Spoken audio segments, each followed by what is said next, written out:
like this idea because the one thing that the PK boys, Lucas and Ness, really struggle with is sword characters in general. Now, Hero, of course, is a sword character, right? But doesn't really play the like swording neutral per se, really like normally. But Corrin is straight up just huge hitboxes on the Nair, the Fair, and has really good like combos in general. So I feel like if you're able to play the patient game, use your disjoint well, I think it's gonna go really, really well for Sola. So I like this pick. For sure. I really, really like this pick on the Corrin right now. Yeah, Momo, honestly, you hit everything right on the money for me too, so I totally agree.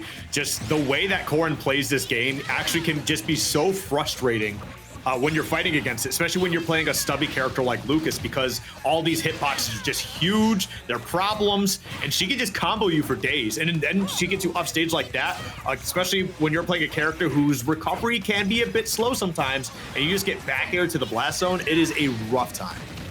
Oh yeah, 100%. Like if you have a move to reach out and you have to interact with Lucas off stage, it makes his life so much harder. But once we're on stage, that's a different story. SmashBros turning up there with the back air. The back air, not going to take one just yet either. Sola still hanging on tight for that up special here at 168. Again, max rage in this Corrin. The patience! Yeah. The patience on that get up. Very good stuff for SmashBros. Just sat there and didn't do anything, and I think they tried, they were expecting like a dash attack or something that they could get up attack to punish, and unfortunately they just kind of end up losing side. Ah, whoa, that was dangerous. I feel like SmashBros needs to be a little bit more cautious about landing with that side magnet. Yeah, that's the thing. We can't get into our usual Lucas nonsense because again we have a sword character in this room. We have huge disjoints to call out those options when they're online. We're seeing it too. So locking down the offstage game so well. We need to see SmashBros, if anything, take a more grounded approach like this, like the Zers. They can't stay out of the air because Corrin has such good moves for dealing with you in the air. Oh, that was actually a really great chase. The forward smash is going to take that stock, but yeah, that was certainly pretty close to kind of getting another combo, which potentially could have led to a stock for SmashBros. They were just a little off. Oh, here we go. That down tilt, man. The down tilt, forward air, up air, they're so gross, dude. They're so good. So nasty, so nasty. There's a down throw again. Sola getting a little too aggressive off stage with that pin. Trying to land there with the Nair once again. SmashBros just trying to find the pressure there off the ledge, but Corrin's huge hitbox on that up special just makes it so much harder to edge guard this character. I love that tech there too. Yeah, the techs are definitely on point here as well. And this is, again, Corrin's also a character that's been seeing like a bit of a renaissance lately, right? We had, what is it, 3 Corrins in the top 32 at SmashCon. I think 2 of them got to top 8. The other one that just didn't make it was Shattuck, but we all know what Shattuck's capable of. So, yeah, and anybody who plays Corrin, like, has a backup, like, they are a menace. They are a problem. Oh, yeah, this character is disgusting, right? This is the age of the Corrin. We're not sleeping this character anymore. SmashBros, of course, trying to make it back, but again, that pin doing dividends. Sola with the 2-stock with his pocket question mark Corrin, pocket / secondary. I've never seen the Corrin before, but it's doing the work. I mean, from watching Sola play as often as I have, you can kind of tell that he's just got some strong fundamentals, and it's not like Corrin is a difficult character to kind of figure out a game plan for. Like, you know what you need to do. You know what her good buttons are. You know what combos are there. They're pretty easy to figure out. It's just putting them into practice. And I feel like Sola has enough practice as just a Smash player to just kind of make it all work. But we're just gonna not play Corrin now. We're going Byleth? Are we doing the Fire Emblem Iron Man? What's happening? Is that a thing? I mean, honestly, like, I know Corrin's been seeing a lot, but I feel like a lot of the things that Corrin does well, some of them Byleth does a little bit better, but like it's also like aerial combos is kind of like I think where things change. But my God, dude, that was huge. God. Got the critical hitbox on the not that they have that crit thing that Hero does, but the side B does have a a sweet spot there. Like, oh, what is this, dude? I think a big thing in this matchup that Byleth does better is catching opponents above them. Right? Oh, yeah. Like, his up airs and the side specials are really, really good. We're seeing, again, SmashBros is taking the same approaches from the air and trying to get in. Of course, they're working sometimes and finding decent damage. But Sola's just been taking a step back, using forward, just get away from me. Swatting away. And getting a little too crazy at sometimes, but especially that recovery, too, with the tether. Where are we going? Yeah, I said the tether, not the side B for a reason. That was ridiculous. They pressed the side B and just kind of got caught up in a really awkward, a really awkward position. But here you go, you're gonna get Zared all the way to the other side of the stage. What's the counterplay here? Now, keep in mind, Byleth back here on that sweet spot is disgusting. We've seen so many stocks taken from it from the likes of MKLeo when he was running this character basically nonstop. So many stocks taken early, too. Yeah, and speaking of early stock, SmashBros looking for the Gimp once again there with that up special. Sola, again, just looking down, playing the patient game, literally like using the Byleth forward the same way as Hero forward air, but it's so much quicker and like to the point of that. Is so good for dealing with a character like Lucas. SmashBros is just struggling to get in on this character. Yeah. Okay. Oop, there we go. Gets that landing hitbox, and you got to keep in mind, like, there's sometimes where I feel like Byleth Nair is better than Palutena Nair, and then sometimes I see Palutena and I say, what am I thinking? but it is a very good Nair. Oh, it's very, very strong. Especially on shield as well. The way it was able to cross up super, super well. Speaking of shield there too, Sola getting a little too crazy there. See, SmashBros just trying to close it out. Finally gonna find that forward air. Still not gonna do it, but gonna get, catching Sola sleeping at the wheel there with that PK fire. Last stock scenario once again, but Sola's still in the lead here. Let's see if SmashBros can pull this one out. I wasn't sleep at the wheel. They actually air dodged, did the directional air dodge, so I think they were still stuck in the recovery frames for it. Either way. Nope. Yeah, tries to get that back here. Oh, yeah, all right. Well, wrap it up, baby. That's the game. I need you to be so serious right now. You went hero, broke like 3 shields. So you know what? I'm going to switch to the Fire Emblem characters. I'm going to go Corrin. I'm going to pick Byleth. You pick Byleth. And again, break shields with down air. What's wrong with you? Byleth might honestly be one of the best shield breaking characters, to be honest. Like, I think Byleth is the best shield breaking character in the game. Especially just with that down air, like how fast it is, and you just need a little bit of pressure like on that shield to just like destroy them. It's pretty disgusting. Not the DDD, bro. What are you doing? Not the DDD, bro. I thought we were talking about Fire Emblem characters. What game is this? I missed this route in 3 houses. What's going on here? Yeah, the Kirby house. It's when the game was fun. The home of the Dreamlanders. Yeah. I don't know why DDD's coming out here, because this character notoriously struggles with small characters who have those multi-hit boxes. It's not like the most awful thing fighting Lucas, but it's I wouldn't do this ever. I think we need to put the analysis away and just be serious for a second. I think he's just trolling. Like, there's no way this is a legitimate pick. Anyway, Sola still on the DDD. I mean, okay. And that's why you don't want to go DDD against Lucas. Because his airspeed is just so slow. Yeah, it's bad. Like, he's not doing bad here, though, because, like, DDD does have some good moves. Like, up tilt's really solid, down tilt's quick. Forward air is fantastic. Nair's also very, very solid too, but it's just the rest of it is a bit of a problem. He's not, like we've discussed, he's not very fast. He's a big body, especially when he's off stage. It's kind of easy to, mess him up. Oh yeah, that's the thing, man. It's just like with SmashBros, we know his advantage today has been on the money all night, but still we have Sola still locking it down, finding that first stock there.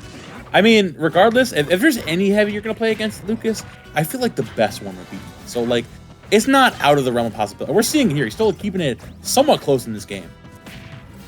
If I had to play a heavy against Lucas, I'm probably going K Rule. I'm going to be real. Okay. Yeah, fair. All right. Because, like, you got the cannonball and the crown to be able to kind of challenge him from afar.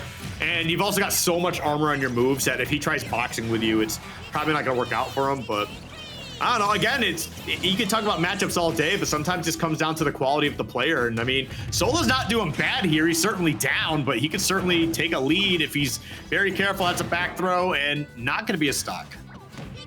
Not going to be doing that just yet. Now we have Sola dipping under the ledge once more. Sola just doing everything in his power to try to stay back on this ledge. We see SmashBros trying to take it there with the down tilt into the F tilt. Not going to find that one just yet either. You were talking about it. The DDD forward air is so good at just creating that space and taking a step back here. And now have you off stage against the ledge, going for a crazy dash attack. That's not going to land. Yeah, but that dash attack in some other instances is one of the craziest 2-frame options in the game. Oh, yeah. It's just not good in any other scenario. I've seen that stock. That move takes stocks at 40. That move is ridiculous. Yeah, and even on the late hit, like it's just lingers, dude. It just stays there. But right now, definitely a little bit rough here, taking 49%. I wonder what's going through Smash Bros.' mind after losing the first game and going, all right, cool. And then seeing the Byleth come out and saying, all right, trying to keep me on my toes with swordies. All right, I get it. And then DDD comes out. If I'm Smash Bros., bro, I'm just over it. Listen, man. The trolling has got to stop. This is ridiculous. At some point. At some point in the night, there's a man has had enough trolling. What we're seeing here, like, Smash Bros. All serious now. The combos are still unlocked. Trying to find the openings against DD, because like you said, a lot easier to find the combos on the heavier characters. But DD still gonna find that down tilt there. Even stock scenario regardless. And again, this is still in the realm of possibility for Sola. Oh yeah, no, this is even right now. Uh-oh. He got a short hop in that. If he had the full hop, he would have been fine. This might be it. Okay, chill. Okay. Yo, I chill. do like that though, because the air dodge came out, and there was a chance that it just lands. He's got to eat that. Oh my God, Sola. Oh, dude. Oh, he's looking for the crazy read. That's it. Back throw is going to do it there. Smash Bros on the board. Sola sitting like, damn, that was close. Yeah, dude, I'm not feeling good as a player here. If I'm Smash Bros, just because like you drop down 2-0, right? Then they play DDD. That's the only game that you've taken, and even then, it was like neck and neck. Like that wasn't last stock, last hit, but like it was last stock and scary enough. And what does Sola put out of the bag of tricks now? Sephiroth. Okay, now this matchup is very good for Sephiroth. Dude, I don't know what's going through Sola's head at the moment. Sola, I don't know, man. I can't. I'm trying to think of logic. I'm trying to put on the analytical hat, and it's just not working. The words are not coming out. It's just one of those moments where we just got to get silly on the mic again, because what is there to analyze? It's just nonsense. This is a man running a squad strike lineup in his head, bro. Pretty much, yeah. I mean, okay, but like jokes aside, Sephiroth does do very, very well in the huge hitboxes, huge disjoints, and way to just edge guard this character for very much for free. It's going to be really tough for Smash Bros. If Sola even has the slightest bit of Sephiroth. I mean, the problem is, though, is that Sephiroth is pretty much combo food as well. He's very light and very tall. And so that could definitely be a huge issue for just trying to survive if Lucas does find a way to kind of battle in. But however, I do want to see if Scintilla comes into play at all, because I feel like Scintilla on quite a few Lucas moves just kills Lucas straight up. Like, imagine Scintilla on up smash. Ugh. Oh, yeah. And the thing, too, is that, like, with Ness's up special, you can't really Scintilla it as much. You have to time it really well. It just breaks the counter, right? With Lucas, it never does. So I feel like if you want to go off stage and get aggressive, that was untackable. If you want to get aggressive, that's Smash Bros. Saying, all right, buddy, relax. Calm down. That's a really good call out there. The first shot goes to him, and he immediately fires right back with that back air. Mm-hmm. Yeah, you know what? I'm starting to think that Sola just might be him, to be honest, because he's playing pretty incredible with a roster of characters at the moment. But like I mentioned earlier too, when you start goofing around when you have the lead, sometimes it gives your opponent like enough momentum to just take the W throughout the set. Yeah, man. Like finding this small bit of momentum just makes such a huge difference. Whether it's a set in game, doesn't matter. Smash Bros. Finally finding that magnitude I feel like he's been looking for literally all tournament. That was a devious angle. Oh my God. Yeah, that was a crazy forward tilt earlier too. Spinning it. Oh, nice! If I'm gonna get hit by this, I'm gonna get hit in a direction where I can punish you. That was beautifully played by Sola. If that was intentional, that was big brain, super big brain. He got that regardless. Now Sola with the wing online, the forward air, still not gonna do it even if Sephiroth being relatively light. We're at the stage. Ooh, whiffing that grab there, unfortunately. Sola just trying to take the lead here. Going to down smash again and getting called out there with the forward air. Smash Bros. Now up 2 stocks to 1. Honestly, man, these crazy character picks might come into bite Sola in the butt, man, because Smash Bros. On the cusp of bringing this to a game 5. Mm-hmm. Yeah, it's definitely looking a little rough here. I was believing for a bit, and listen, I'm impressed. You can play a lot of characters, but let's try and wrap this up. Like, what are you doing? Oh yeah, 100%. Like, you still gotta make it to grands, bro. This is the difference between second and third, you know? Yeah. Or second or third and first, you know what I'm saying? Like, what if this is just like, I'm trying to go home. That's why I'm not picking my main. Sola, you could just winning. Sola, you could just say you want to go home, man. We're not gonna judge you, dog. It's okay. Okay, living here. All right, Down I here? actually decide to just see up. Sure. That was nuts. Yeah, I guess. I guess, man. Honestly, even game here. I mean, I know it's 73%, and a couple quick hits could really just kind of delete this stock for Sephiroth. But I mean, he's got some great tools himself. He's got that down smash as well if he can catch SmashBros being a little too scared. And, you know, up smash, up air, both super strong moves. This could be dangerous. Uh-oh. We'll go for that Octoslash under the ledge. We're trying to make it back on here. SmashBros doing a really good job of finding the anti-airs from the Sephiroth. Sephiroth dumping in really aggressively. And Solo's, again, fantastic job of using these airs, getting in front of confirms, but there goes the jab off stage. Solo looking for blood here, but the wing is offline. This could be huge for SmashBros. Yeah, that's actually a very scary spot to be in. But look at this. We're at like an actually even game. And is that it? That is going to be it. All right, Sola cleans it up here by playing 4 different characters in 4 games, only losing with an actual low tier. What do we call this guy, man? What was this? That was the Quad Strike set. That was something goofy. It's like Leo at home. Leo, whoa, little chill, bro. That's Justin, bro. Hey, listen, I'm not making fun of him. That's if I was called Leo at home, I'd be like, yeah, all right, sick. Nah, Justin's got that trademark, bro. He's repped that tag for like a year and a half. I mean, but like, look at the DDD even coming out. You remember that one time you played DDD? I unfortunately do remember that song. Yeah, he's Leo at home. You know what, Justin? We got bad news, man. I'm like snatching it back. Give me that tag. No, honestly, well played from Sola, especially losing to SmashBros earlier in the bracket. I assume playing hero. Like, I don't know if he did all this shenanigans, but